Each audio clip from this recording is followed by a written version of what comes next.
आप सभी को नमस्कार। पहलाग, मैं खिमेश कुणाई आप सभी का स्वागत करता हूं जीके सरकारी में। आज यहां पर हम लोग उत्तराखंड जनपद दर्पण का अध्ययन कर रहे हैं। यहां पर हम लोग जनपद सीरीज के तहत देहरादून जनपद का अध्ययन कर रहे हैं और देहरादून जनपद का इससे पहले पार्ट 1 मैंने आपको करा दिया है, जिसमें देहरादून जनपद की एक बेसिक जानकारी और उसकी स्थिति के बारे में बताया है। आज यहाँ पर हम लोग पार्ट 2 में इसका जो प्रमुख स्थल हैं, इस जनपद के जो प्रमुख स्थल हैं उनका अध्ययन करने वाले हैं। प्रमुख स्थलों की हम लोग यहाँ पर बात करेंगे और इससे पहले आप हमारी प्लेलिस्ट को देख सकते हैं। वहाँ पर कुमाऊं मंडल के 6 के 6 जनपदों का हम लोग एक विस्तृत अध्ययन करा चुके हैं पूरा। तो 6 के 6 जनपदों को आप हमारी प्लेलिस्ट से में देख सकते हैं। और आज यहाँ पर हम लोग करेंगे शुरुआत जिले में स्थित प्रमुख स्थलों की। उनका क्या पॉइंट है, क्या इंपॉर्टेंट परीक्षा की दृष्टि से रखेगा। चलिए बात करते हैं आसन बैराज की आज। तो पहला इसमें पॉइंट है स्थल है आपका आसन बैराज। तो आसन नदी पर बनाया गया है। तो किस नदी पर है आसन बैराज आपका? तो नदी है आसन नदी पर आसन बैराज स्थित है आपका। और इसकी स्थापना आपकी जून 1967 में की गई थी। और इस आसन बैराज से एक नहर निकाली गई है, उसका नाम है शक्ति नहर। क्या नाम है उसका? शक्ति नहर इस आसन बैराज से निकाली गई है। और इस आसन बैराज के निकट में ही आपका वन आरक्षी प्रशिक्षण संस्थान स्थित है। कौन सा? वन आरक्षी प्रशिक्षण संस्थान यहाँ पर स्थित है आपका आसन बैराज के निकट में ही। और इसके साथ साथ जो ये पूरा बैराज है इसको हम जानते हैं आसन जलाशय, आसन जलाशय, या फिर इसको हम कहते हैं आपका ढालीपुर झील। तो किस हम जानते हैं इसको? ढालीपुर झील के नाम से इसको जानते हैं। और अब पक्षियों के लिए प्रसिद्ध है आपका ये। और इंपोर्टेंट क्या फैक्ट है इसका? यहाँ पर 21 जुलाई 2020 को इसको वेटलैंड घोषित किया गया था, यानी रामसर साइट में इसको शामिल कर लिया गया। कब किया गया? 2020 में। और राज्य का ये पहला रामसर साइट है। किसका? राज्य का पहला रामसर साइट है। और जबकि जो भारत की हम बात करें तो यह आपका 38वां रामसर साइट है भारत का। तो आसन नदी पर आसन बैराज स्थित है। जून 67 में इसकी स्थापना की जाती है। और जो इस पर ये बैराज बना है इसका नाम है आसन जलाशय या ढालीपुर झील के नाम से इसको लोग जानते हैं। इसके निकट में वन आरक्षी प्रशिक्षण आपका संस्थान स्थित है। वन आरक्षी प्रशिक्षण संस्थान आपका यहाँ पर स्थित है। और 21 जुलाई 2020 को इसको रामसर साइट में शामिल किया गया। और राज्य का पहला रामसर साइट है आपका ये। और जबकि भारत का 38वां रामसर साइट था आसन बैराज। और जो विदेशी पक्षी हैं उनके लिए प्रसिद्ध है, यहाँ प्रवास पर आते हैं विदेशी पक्षी। तो विदेशी पक्षियों के लिए प्रसिद्ध है आपका ये आसन बैराज। इसको भी आप लोग नोट करते चलिएगा। आगे देखते हैं गुरु रामराय दरबार साहिब की बात करते हैं। तो उदासीन परंपरा के प्रवर्तक रहे कौन आपके? गुरु रामराय। कौन रहे? गुरु रामराय रहे। उदासीन संप्रदाय के प्रवर्तक रहे। इनके द्वारा 1699 में धामू वाला जो स्थान है वहां पर इस दरबार साहिब की स्थापना करी। गुरु रामराय दरबार साहिब की स्थापना करी। बाद में 1707 में जो इनकी पत्नी थी माता पंजाब कौर, उनके द्वारा इस गुरुद्वारे को भव्य रूप दिया गया माता पंजाब कौर द्वारा। किसको? रामराय दरबार साहिब को। आगे बात करेंगे यहां पर। और जो ये आपका गुरु रामराय दरबार साहिब है आपका,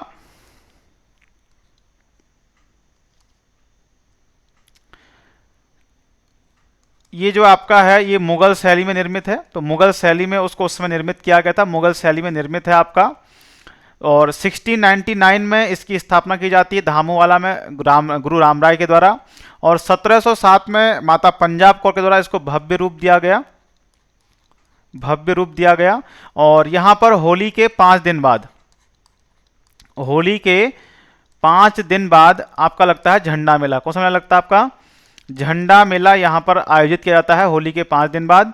और बात करें इस जो दरबार साहिब है इसके प्रथम महंत कौन थे आपके? प्रथम महंत थे इसके औध दास। कौन थे? औध दास जी इसके प्रथम महंत थे।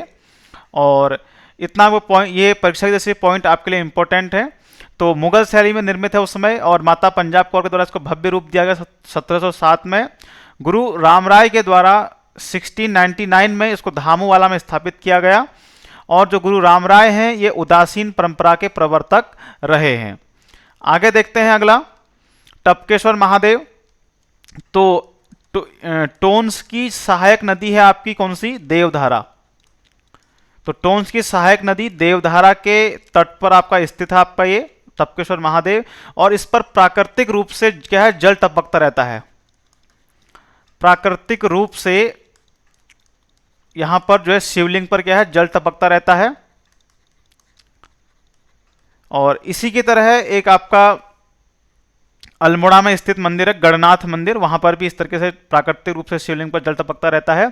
और यहीं पर निकट में ही एक आपकी क्या है, द्रोण गुफा भी स्थित है। कौन सी? द्रोण गुफा। और ये क्वेश्चन लास्ट टाइम पेपर में यूकेएसएससी ने पूछा भी हुआ है कि जो आपका टपकेश्वर महादेव मंदिर है वो किस नदी के संगम पर है। तो ऑप्शन में देवधारा नहीं था, वहां पर टोंस दिया हुआ था। तो ऑप्शन में आपको अगर दोनों दिखाई देंगे तो देवधारा हम लोग टिक करेंगे, और अगर देवधारा ऑप्शन में नहीं है तो हम लोग वहां पर टोंस लगाएंगे, क्योंकि टोंस की सहायक नदी कौन सी? देवधारा। उसी के तट पर आपका टपकेश्वर महादेव मंदिर स्थित है। और आगे देखते हैं गुच्चू पानी या रोवर्स कैप। तो ये आपका देहरादून में स्थित है गुच्चू पानी, चोरों की गुफा के नाम से लोग जानते हैं, चोरों की गुफा। तो इसको आप ध्यान रखिएगा, गुच्चू पानी या रोवर्स कैप कहाँ है आपकी? देहरादून में। आगे बढ़ते हैं, 4 सिद्ध की बात करते हैं। तो भगवान दत्तात्रेय के 84 सिद्धों में से 4 सिद्ध कहाँ हैं आपके? देहरादून में स्थित है 4 सिद्ध। तो इनके आपको नाम भी याद होने चाहिए, लक्ष्मण, कालू, माणक और मांडू। कौन कौन से हो गए आपके? लक्ष्मण, कालू, माणक और मांडू, ये 4 सिद्ध हैं। और इनसे लास्ट टाइम एक से क्वेश्चन लास्ट टाइम यूकेएसएससी पूछ चुका है। तो इन 4 सिद्धों में जो एक कालू सिद्ध है ये पुत्रदाता के रूप में प्रसिद्ध है। तो यही क्वेश्चन पेपर में पूछा हुआ था यूकेएसएससी ने लास्ट टाइम कि जो 4 सिद्ध देहरादून में स्थित है उनमें से कौन सा सिद्ध पुत्रदाता के रूप में प्रसिद्ध है। तो जो कालू सिद्ध हैं ये पुत्रदाता के रूप में प्रसिद्ध हैं। तो कौन कौन से 4 हैं? लक्ष्मण, कालू, माणक और मांडू। इसमें जो कालू सिद्ध हैं ये पुत्रदाता के रूप में प्रसिद्ध हैं, और इस क्वेश्चन को लास्ट टाइम पेपर में पूछ चुका है। चंद्रबनी की बात करें तो यहां पर आपका जो महर्षि गौतम थे उन्होंने और उनकी पत्नी अहल्या और उनकी पुत्री अंजना ने यहां पर तपस्या करी थी। इन्होंने 12 वर्ष तक यहां पर तपस्या करी। कहां पर? चंद्रबनी में। और तो चंद्रबनी में आपका गौतम कुंड स्थित है। यहां पर कौन क्या है आपका? गौतम कुंड स्थित है चंद्रबनी में। और यहां पर महर्षि गौतम और उनकी पत्नी अहिल्या पुत्री अंजना के द्वारा 12 वर्षों तप किया गया। और यहां पर गौतम जो यहां पर ताल है चंद्रबनी में उसको हम गौतम कुंड के नाम से जानते हैं। तो गौतम कुंड आपका कहाँ है? देहरादून में स्थित है।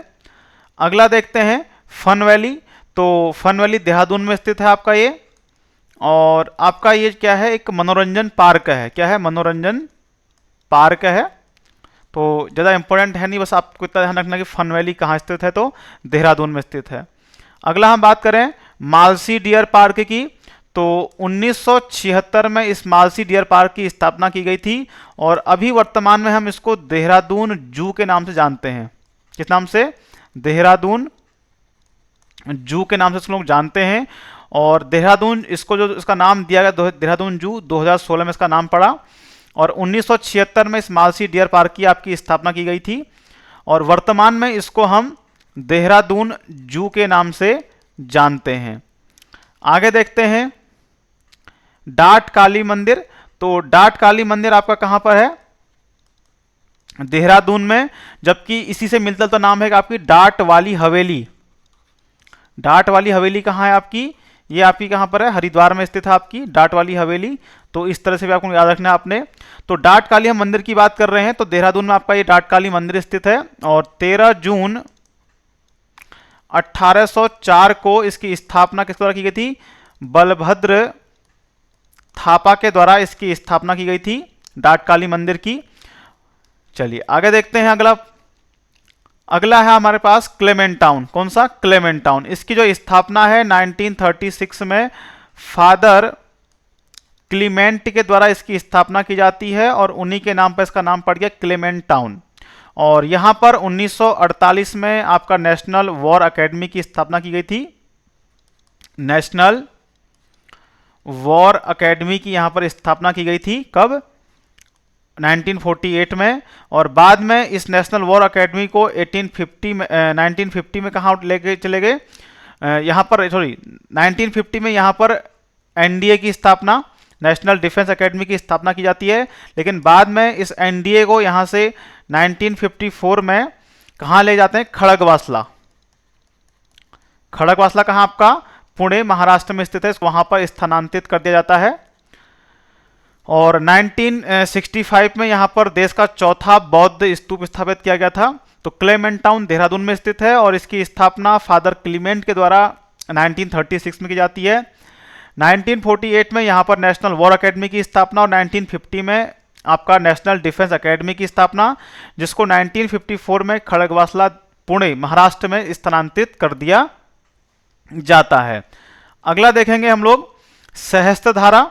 तो सहस्त्रधारा किस लिए प्रसिद्ध है? गंधक युक्त पानी के लिए प्रसिद्ध है। गंधक युक्त पानी के लिए प्रसिद्ध है आपका।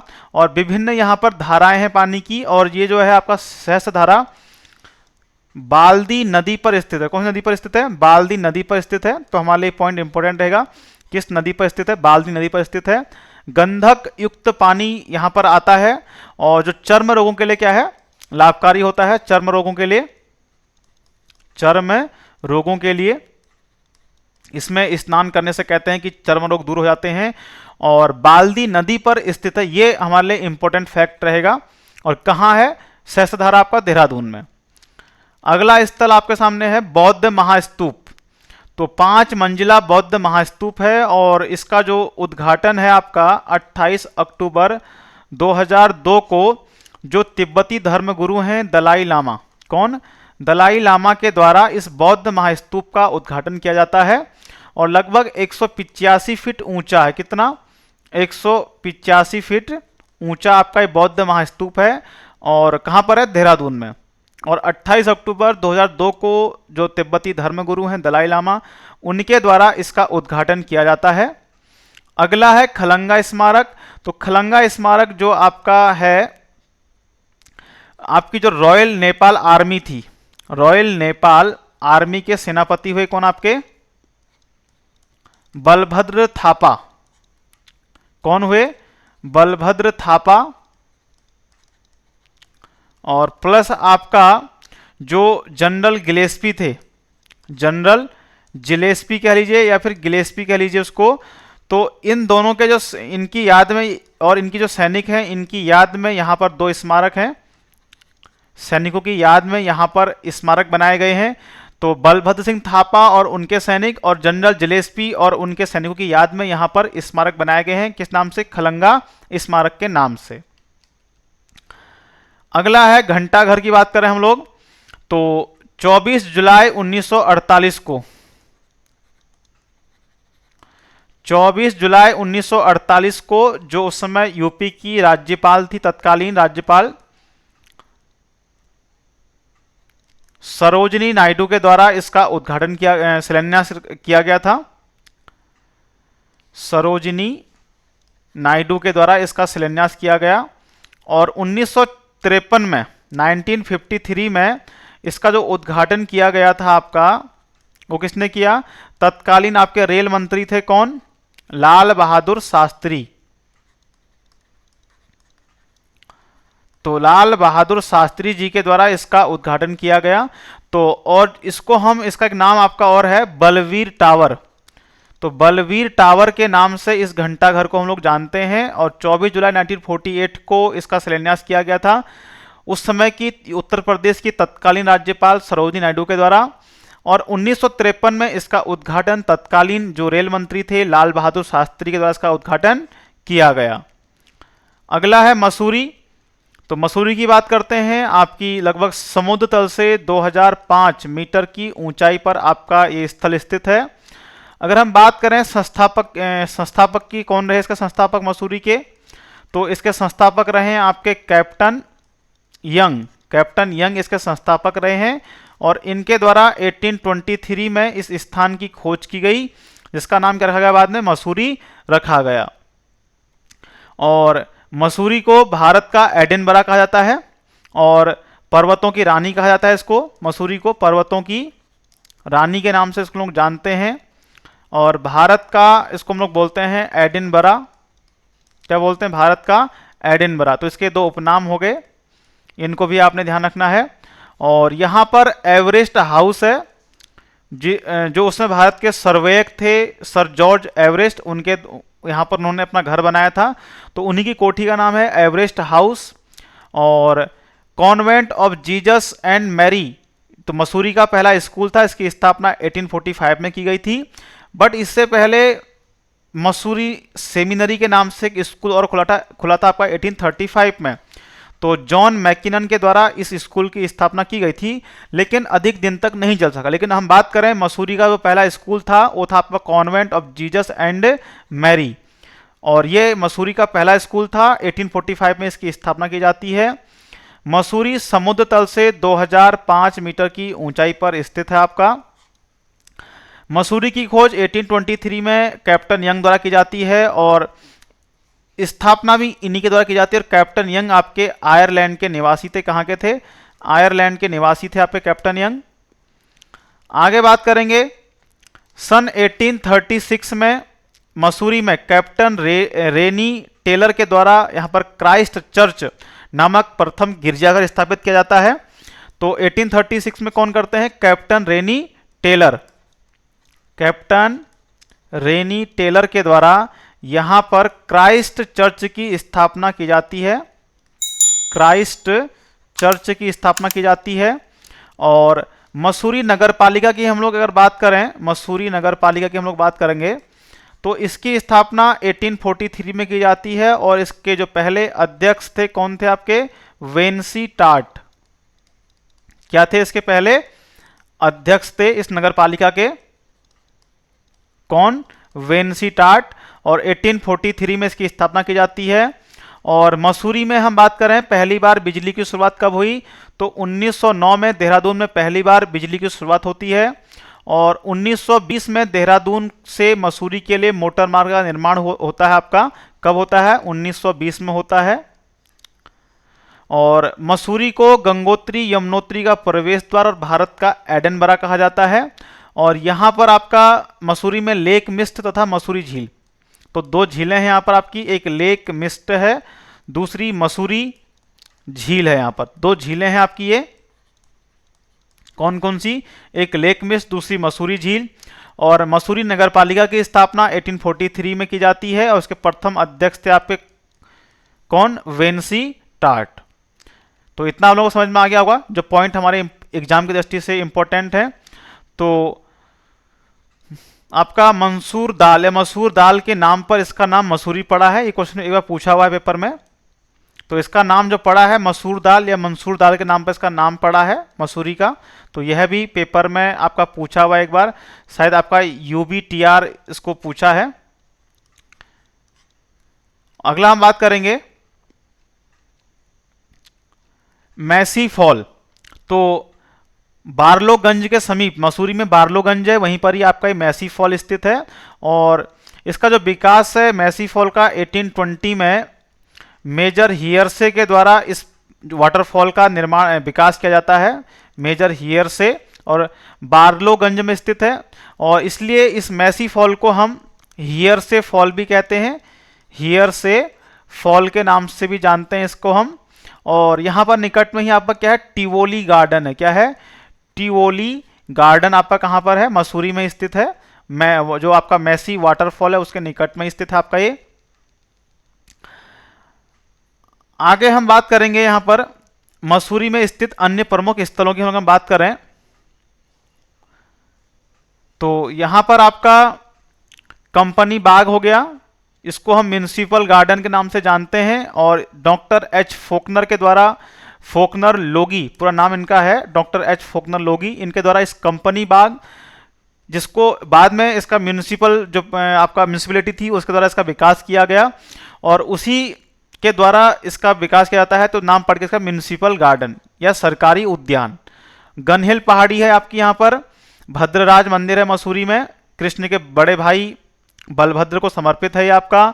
ज्वाला जी का मंदिर बिनोक पहाड़ी पर, तो बिनोक पहाड़ी का है आपकी मसूरी में स्थित है बिनोक पहाड़ी। तो इस तरह से भी आपको ध्यान रखना है कब कहाँ से फैक्ट बन जाता है पेपर के अंदर। तिब्बती बौद्ध मंदिर है यहाँ पर, कैमल बैक है, तो कैमल बैक ऊंट के समान दिखाई देता है।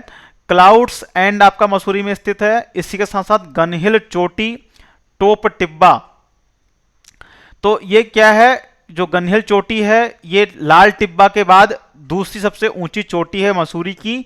और इस लाल टिब्बा को हम लोग जानते हैं किस नाम से, चाइल्डर्स लॉज के नाम से हम लोग इसको जानते हैं, चाइल्डर्स लॉज इसको हम लोग बोलते हैं। तो ये सबसे ऊंची चोटी है मसूरी की। और इसके बाद जो आपकी आएगी वो है आपकी गनहिल चोटी, इसको टोप टिब्बा भी बोलते हैं, गनहिल। अब इसका नाम गनहिल इसलिए पड़ता है कि पहले क्या था, यहाँ से तोप दागी जाती थी और दिन में 12 बजे अपनी घड़ियों को सेट करने के लिए, इसका नाम पड़ गया गनहिल पहाड़ी या टोप टिब्बा। तो टोप कह सकते हैं, पर तोप टिब्बा भी हम लोग से बोल सकते हैं इसको। और ये दूसरी सबसे ऊंची चोटी है मसूरी की। कुछ अन्य दर्शनीय स्थलों की हम लोग बात करें मसूरी में, तो कैंपटी फॉल हो गया, चिल्ड्रन लॉज, झड़ी पानी फॉल, मसूरी झील, one Chetna Kendra, Bhatta Fall, Mossy Fall, Lake Mist झील, Chakrata Fall, Camel's Back, Hardy जलप्रपात, Sir George Everest House, Nag Tibba, Top Tibba, Happy Valley, Benog Hill, Quail Sanctuary, तो उसको हम लोग लिखेंगे इस तरीके से, तो Quail Sanctuary, Cloud End, Landour बाजार, कुलड़ी बाजार। तो ये प्रमुख मसूरी के अन्य दर्शनीय स्थल हैं, इनको भी आप लोग याद कर लीजिएगा। आगे हम बात करेंगे ऋषिकेश की। तो ऋषिकेश आपका है गंगा और चंद्रभागा के संगम पर, गंगा और चंद्रभागा के संगम पर ऋषिकेश स्थित है। इसको आश्रमों की नगरी के नाम से जानते हैं, किसको, ऋषिकेश को। यहाँ बहुत सारे आश्रम हैं इसीलिए इसको बोलते हैं आश्रमों की नगरी। और केदारखंड के अनुसार ब्रह्मकुंड के बाद कुब्जा भ्रक पीठ शुरू होता है, जो वर्तमान का ऋषिकेश है, इसलिए इसको हम क्या बोलते हैं, कुब्जा भ्रक। इसका नाम भी है एक आपका कुब्जा भ्रक, तो ये भी इसका नाम है। वर्तमान में इसी को हम लोग जानते हैं ऋषिकेश के नाम से। और यहाँ पर कश्मीर के राजा ललितादित्य मुक्तापीड़ ने अनेक मंदिरों का निर्माण करवाया। अंतर्राष्ट्रीय योग महोत्सव के लिए प्रसिद्ध है आपका ऋषिकेश। रैव्य ऋषि की तपोस्थली रहा है और कुब्जा भ्रक महातीर्थ के नाम से इसको हम लोग जानते हैं। इसी के साथ साथ जो ऋषिकेश है हम इसको तीर्थ शिरोमणि के नाम से जानते हैं। और उत्तराखंड का इसको हम लोग रत्न भी कहते हैं, उत्तराखंड का रत्न के नाम से इसको लोग जानते हैं। तीर्थ शिरोमणि, आश्रमों की नगरी, कुब्जा भ्रक महातीर्थ, ये आपके कुछ पॉइंट हैं। और प्राचीन काल में इसका नाम पड़ा आपका ऋषिकेश। क्या नाम था इसका, ऋषिकेश था।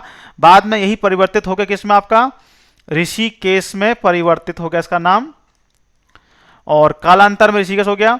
कुषाण काल में इसे वीरभद्र, तो वीरभद्र भी इसको हम लोग नाम से जानते हैं कुषाण काल में। तो वीरभद्र किसका हो गया, ऋषिकेश का प्राचीन नाम हो गया। और किसके समय ये नाम प्रसिद्ध था आपका, कुषाण काल में इसको वीरभद्र के नाम से जानते थे। तो ये इनको आप इंपॉर्टेंट है आपके पेपर की दृष्टि से। और यहाँ पर जो मुख्य मंदिर है, भरत के मंदिर में मुख्य मूर्ति दशरथ पुत्र भरत के ना होकर विष्णु जी की यहाँ मूर्ति स्थापित की गई है। तो इतना आपको समझ में आ गया होगा। अगला देखते हैं इसमें, ऋषिकेश 3 जनपदों हरिद्वार, पौड़ी और टिहरी से लगा हुआ है और गढ़वाल के पर्वतीय क्षेत्रों का प्रवेश द्वार। तो जो गढ़वाल के पर्वतीय क्षेत्र हैं उनका इसको कहा जाता है प्रवेश द्वार। क्या कहा जाता है, प्रवेश द्वार कहा जाता है इसको।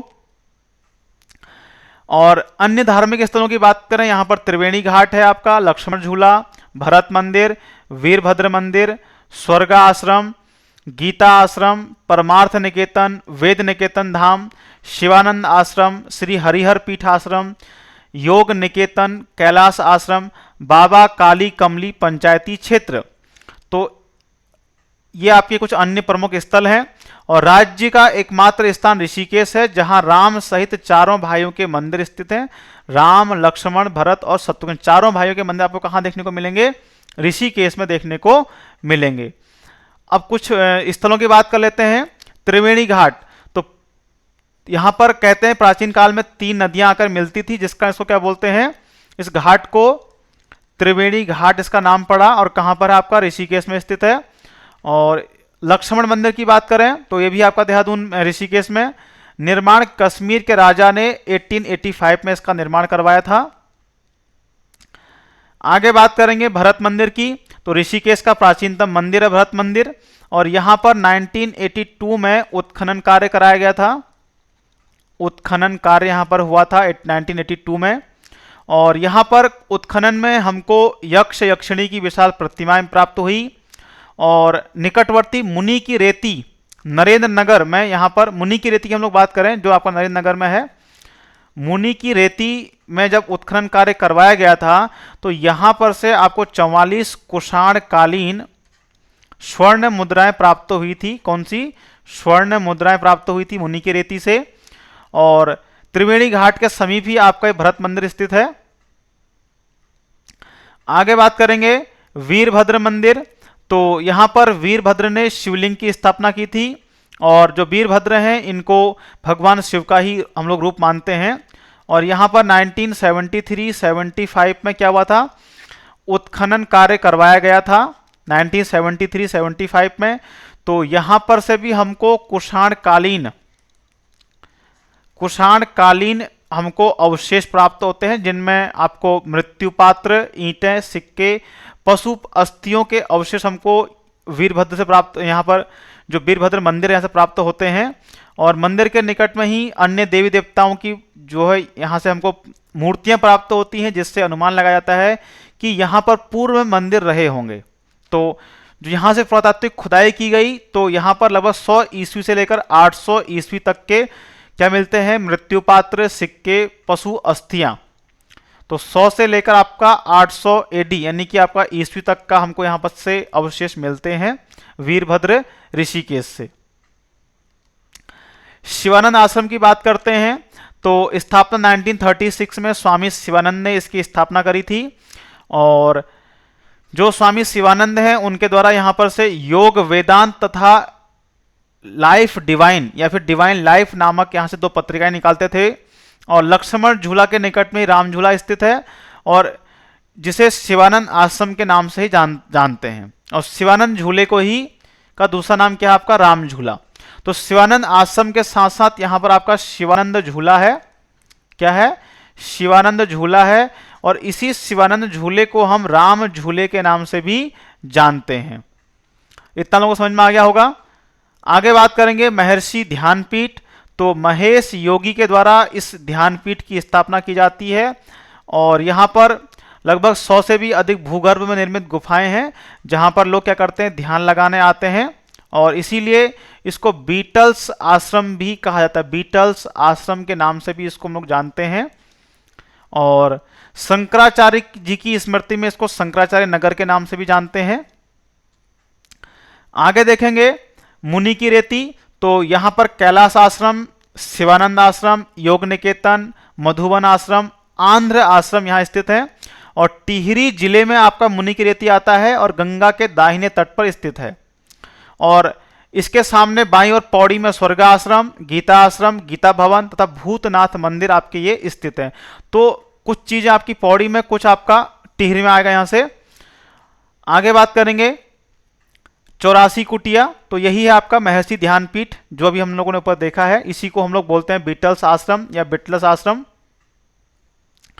तो महर्षि महेश योगी के द्वारा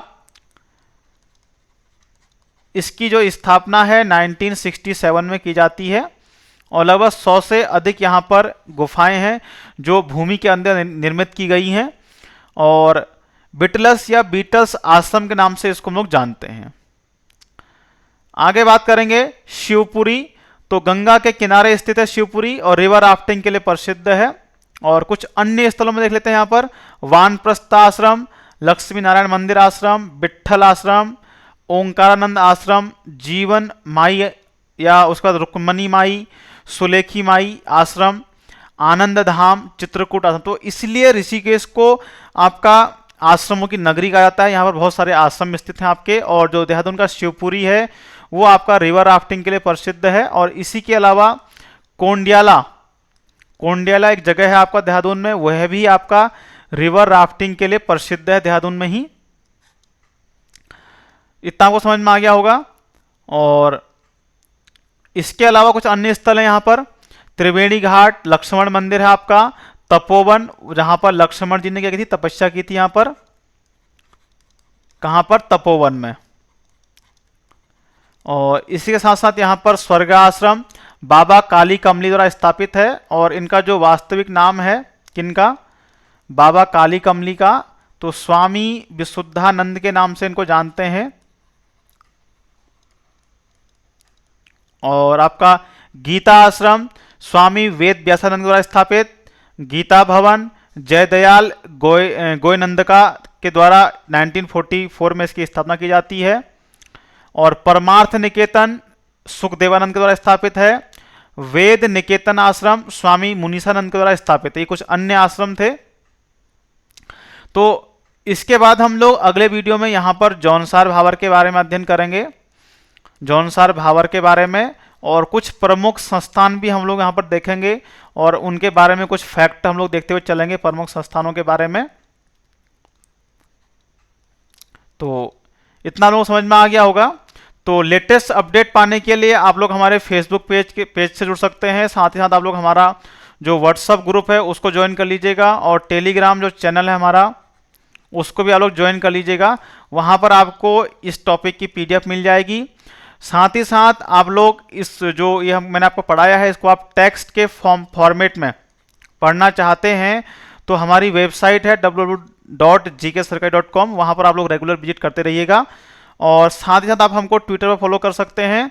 और वीडियो अगर आपको पसंद आती है तो चैनल को लाइक, शेयर और सब्सक्राइब जरूर करें, और अधिक से अधिक लोगों तक आप लोग इसको शेयर कीजिएगा, जिससे क्या है कि जो लोग कोचिंग ऑफर नहीं कर पाते हैं तो वो भी उनका ही भला हो सके। तो निःशुल्क हम लोग यहाँ पर पूरा कोर्स करा रहे हैं। तो हम लोग समझ लेंगे कि आप अगर वीडियो को शेयर करते हैं तो इससे हमारा भी क्या होगा कि मोटिवेशन होगा हम लोगों को, हमारा भी इसमें क्या है कि हमको लगेगा कि हाँ कि हम जो काम कर रहे हैं वो अधिक से अधिक लोगों तक पहुँच रहा है, उसका फायदा अधिक से अधिक लोगों को मिल रहा है।